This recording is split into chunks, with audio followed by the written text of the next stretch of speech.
નમસ્કાર મિત્રો. જય હિન્દ, જય ભારત. સ્વાગત છે તમારું આપણી યુટ્યુબ ચેનલ મિસ્ટર વિજય પોઈન્ટ એજ્યુકેશનમાં. તો મિત્રો, આજે આપણે વાત કરવાની છે કે ગુજરાત રાજ્યના પેન્શનરોનું જૂન 2026નું પેન્શન જુલાઈ મહિનામાં કેટલું જમા થશે તેના વિશે. તો સૌથી પહેલા આપણે જાણીશું કે જે મૂળ પેન્શન મળે છે તેમાં મેડિકલ ભથ્થું અને ડીઆર ઉમેરાતા ટોટલ પેન્શનમાં કેટલો વધારો થશે.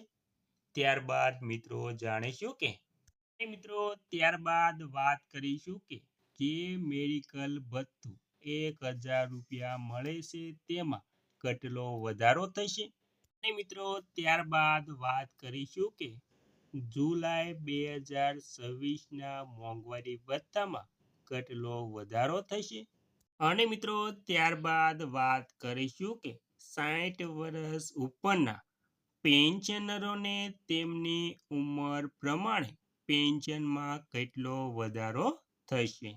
તો મિત્રો સંપૂર્ણ વાત વિગતવાર જાણતા પહેલા તમને એક નમ્ર વિનંતી છે કે તમે આપણી ચેનલમાં નવા હોય તો આપણી ચેનલને સબસ્ક્રાઇબ કરી લેજો, કેમ કે આવી કોઈ પણ નવી અપડેટ આવે તે નોટિફિકેશન સૌથી પહેલા તમને મળી જાય. અને મિત્રો વિડીયો ગમે તો લાઈક પણ કરી દેજો. તો મિત્રો સંપૂર્ણ વાત વિગતવાર જાણીએ તો ગુજરાત રાજ્યની સેવામાંથી સેવાનિવૃત્ત થયેલા તમામ પેન્શનરો માટે ખૂબ જ અગત્યના સમાચાર સામે આવ્યા છે. તેમાં જે મહિનો અત્યારે ચાલુ છે જૂન, તેનું પેન્શન જુલાઈમાં કેટલું જમા થશે તેની સંપૂર્ણ વાત આજે આપણે કરવાની છે. તો મિત્રો જુલાઈ મહિનામાં મોંઘવારી ભથ્થું પણ વધવાનું છે, તો જુલાઈ પછીના મહિનામાં તમારા પેન્શનમાં પણ વધારો થશે. તો મિત્રો હાલ જે મહિનો શરૂ છે જૂન, તેમાં તમારું જે મૂળ પેન્શન છે તેમાં 1000 રૂપિયા મેડિકલ ભથ્થું ઉમેરાશે.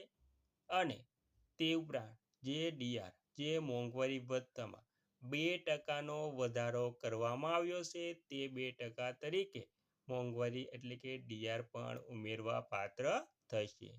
અને મિત્રો જો તમારી જે હપ્તો છે તેમાંથી કોમ્યુટેશનની રકમ કપાત થતી હશે તો તે બાદ થઈને ટોટલ પેન્શન જમા થવા પાત્ર રહેશે. તો મિત્રો તમારા ડીઆર એટલે કે જે ડીઆર મોંઘવારી ભથ્થું છે તેમાં 2%નો વધારો થશે, કેમ કે પહેલા જે 58% મોંઘવારી ભથ્થું હતું તેમાં 2%નો વધારો કરી એટલે કે જુલાઈ 2026ના ડીઆરમાં 2%નો વધારો કરવામાં આવ્યો છે. એટલે તમારા પેન્શનમાં 2% ડીઆર પણ ઉમેરાશે, એટલે કે જે તમારું મૂળ પેન્શન છે તેમાં 2% ડીઆર પ્લસ 1000 રૂપિયા મેડિકલ ભથ્થું ઉમેરાશે, એટલે કે જે તમારો ટોટલ પેન્શન થશે તે તમને મળવા પાત્ર થશે. અને મિત્રો જો તમે બેંકમાં કોઈ કેવાયસી બાકી હશે તો પેન્શન કદાચ અટકી શકે છે, તો તમારે બેંકમાં જઈને જે પણ આધાર સીડિંગ બાકી હોય તો તે કરાવી લેવું પડશે, નહીતર તમને જુલાઈ મહિનામાં પેન્શન અટકી શકે છે અથવા તો વહેલું મોડું થઈ શકે છે. તે માટે તમારે જે બેંકમાં તમારું પેન્શન જમા થતું હોય તે બેંકમાં તમારે કોઈ પણ ડોક્યુમેન્ટ દઈ તમારું જે ડોક્યુમેન્ટ હોય તે લિંક કરાવી લેવું પડશે. તો મિત્રો આવી રીતે ગુજરાત રાજ્યના તમામ પેન્શનરોને તેમનું પેન્શન જમા થવા પાત્ર રહેશે. અને મિત્રો ઉંમર આધારિત પેન્શન વધારાની વાત કરીએ તો પેન્શન કુટુંબ પેન્શનની ઉંમર આધારિત પેન્શન વધારો.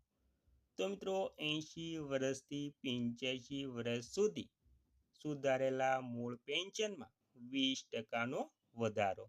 85 વર્ષથી 90 વર્ષ સુધી 30% વધારો. 90 થી 95 40% વધારો, 95 થી 100 થી 50% વધારો અને 100 વર્ષ કે તેથી વધુ ઉંમરમાં 100% વધારો.